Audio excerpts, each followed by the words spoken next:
Chapter 17: The Road to Crime. The people who run the Gary Public Library are very, very smart. If you're looking for a book, you don't have to go through every shelf until you get lucky and find it. All you do is get the book's Dewey Decimal Number out of a card catalog, and you know right where it's going to be. It's too bad that whoever's in charge of coming up with superstitious sayings doesn't work at the Gary Public Library. They could have saved me a lot of time and frustration in trying to figure out what a saying really means. The saying, bad news always comes in threes, is a good example.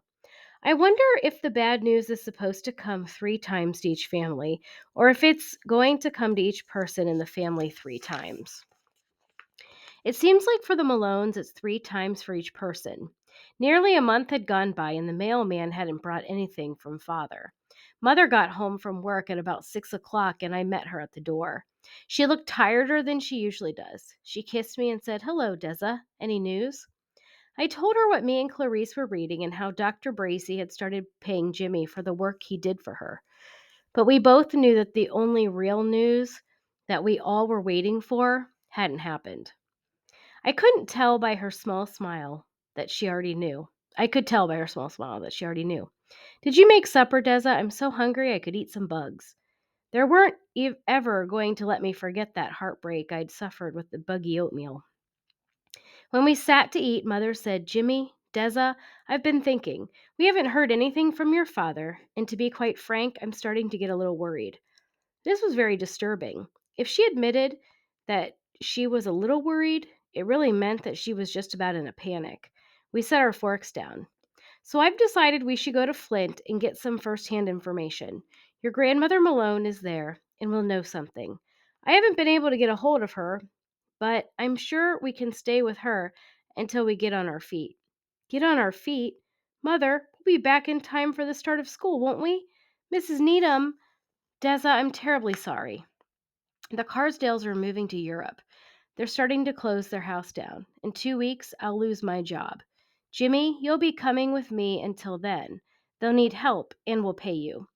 She looked at me. "I'm sorry, Deza, but you and Jimmy will go to school in Flint. With me and your father working, we'll do fine." I don't know how long sat there in shock before I heard Jimmy say, "Ma, I can stay here with Deza. You go find Father and—" he slapped his forehead. "Wait, I can go find Father. You two stay here and—" "No, we will stay together.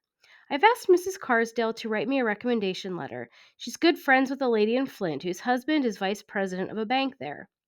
She got up and took her plate into the kitchen. "Well, kiddo," my second brain said, "you didn't really believe any of this good stuff with Mrs. Needham was going to happen, did you?" I didn't. The only real surprise I had was that my back teeth had gotten so bad that I only had to squeeze them half as much as I usually do to make that stupid second brain shut up. I knew how Father felt. I hadn't had teeth knocked out of my head and hadn't floated around scared to death on a terrible lake. But every morning after I made breakfast for Mother and Jimmy, I would sneak into my parents' bed and didn't want to move or think or anything. I wouldn't even read a book. At first, I tried to remember the poem Father used to say about how hope has wings, but I couldn't. I just wanted to have my face covered with that pillow that Father used to sleep on.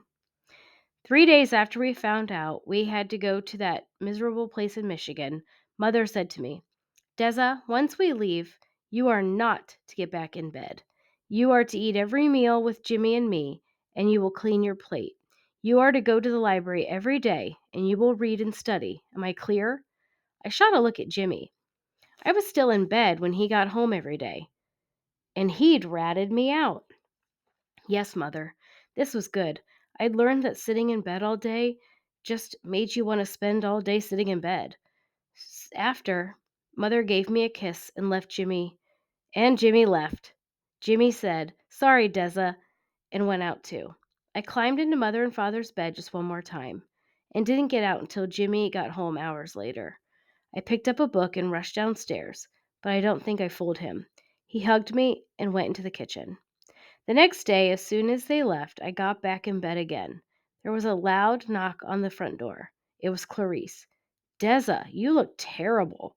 Only somebody you share a heart with could say that and not get you upset. I gave her the tragic news about how we were going to have to move to Flint. Yes, I know. It's my fault that I wasn't here earlier. Jimmy told me yesterday. I would have come, but I couldn't stop crying.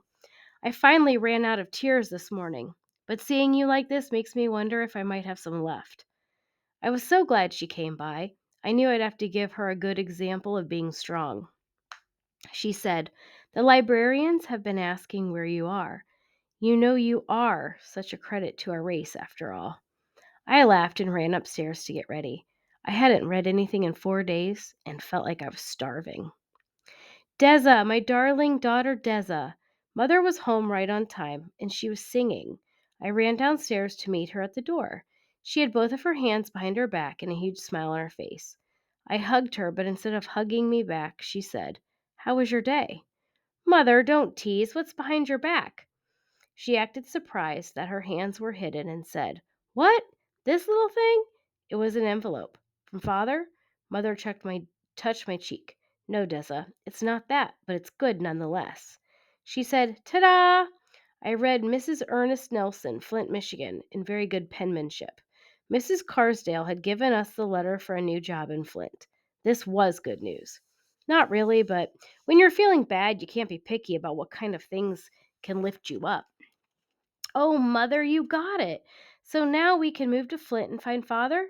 Mother said, "Why on earth would a sensible Indian girl want to move to Flint, Michigan?" "If Flint's where we'll find Father, I'll go. The quicker we find him, the quicker we can get back to Gary. Can I read it?" Mother held the letter over her head.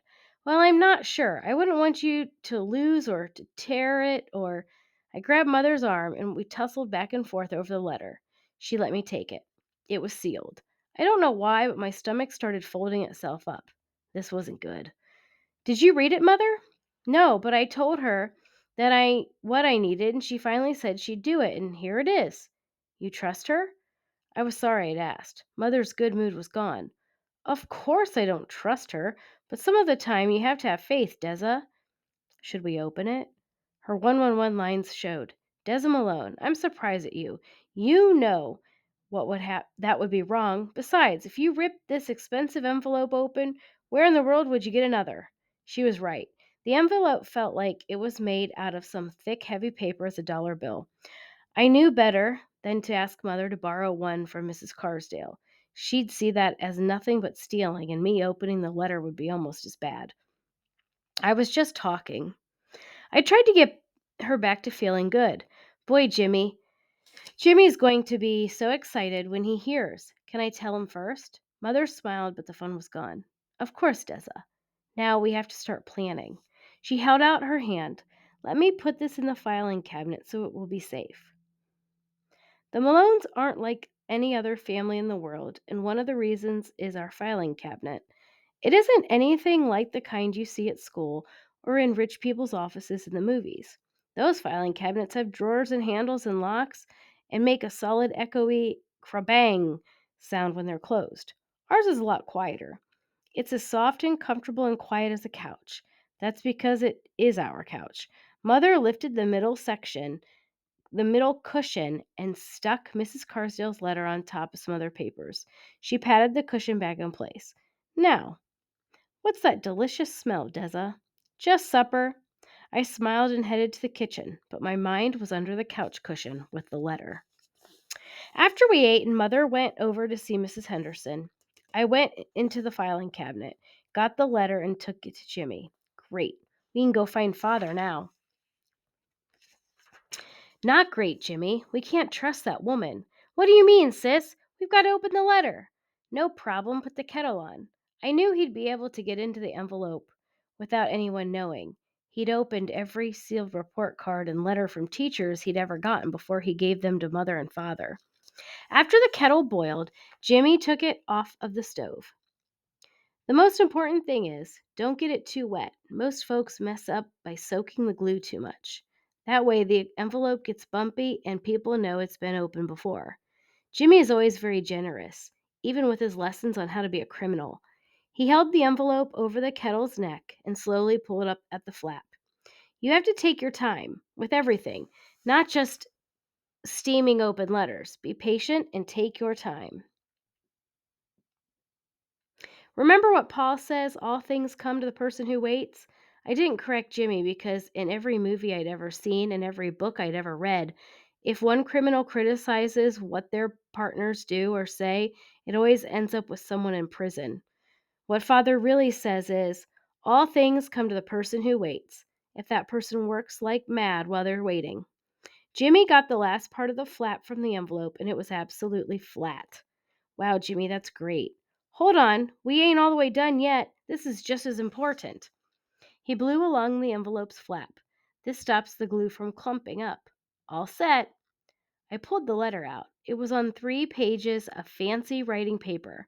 My stomach was folding, not because I knew this was wrong, but because I was afraid of what the letter might say. While Jimmy put the kettle away, I quickly read through what the woman had written.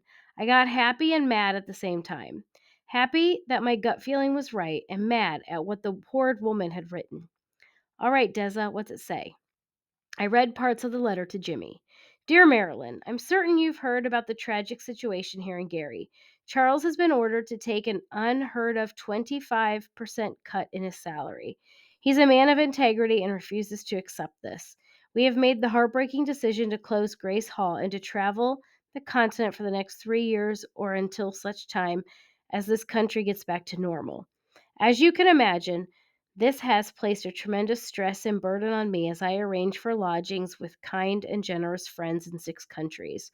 I'm left to wonder at God's mercy.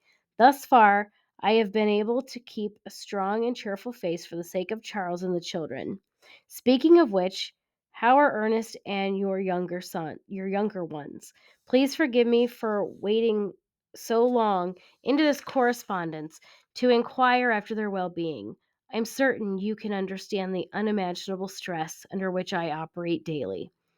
Has this horrible depression devastated your family as much as it has devastated ours?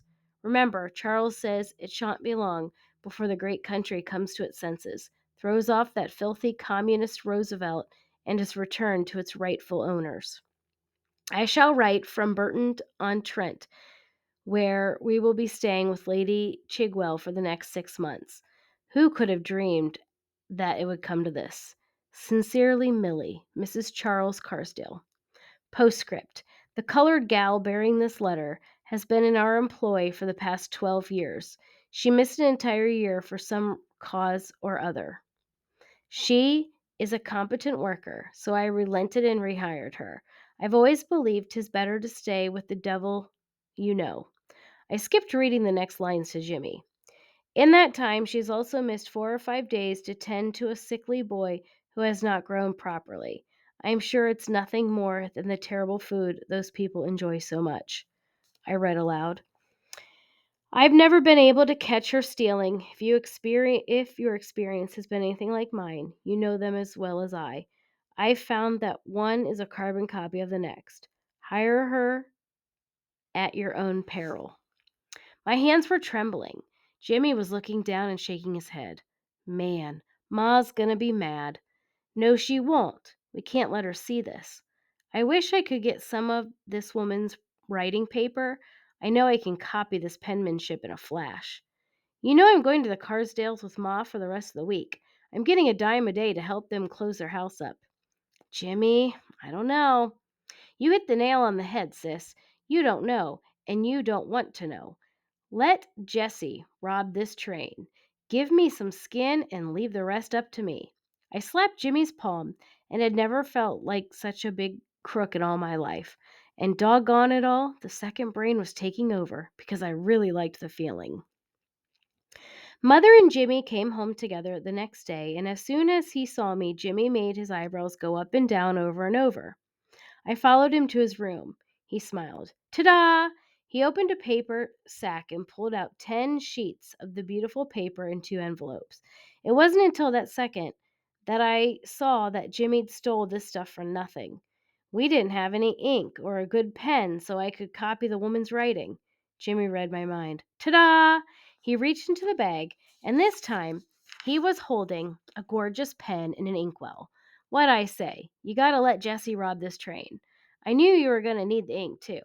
I'll take anything you don't use back tomorrow. Now it's your turn. After I practiced on my foolscap, I only messed up one sheet of the pretty paper when I wrote the new letter. I kept in mind that Mrs. Needham had said about good writing being short and to the point. Mrs. Carsdale was far too verbose. I was kind of upset that I was making this woman look good by improving her writing.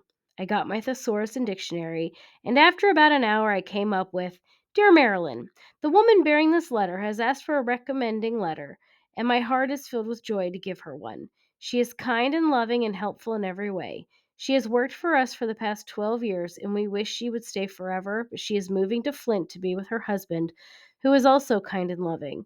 She is trying to keep her delightful family together. If you give her a job, she will work as hard for you as she did for us. She never lies or steals, because this is against everything she's taught her children. One of them is charming, kind, loving boy. He sings like an angel. The other one is a girl who's very humble. Don't answer this missive. I shall write from Burton-on-Trent, which is geologically located in England, where we will be the guests of Lady Chigwell for a very long time. Sincerely, Millie, Mrs. Charles Carsdale. Postscript. God bless President Roosevelt, America, and all the world. Jimmy?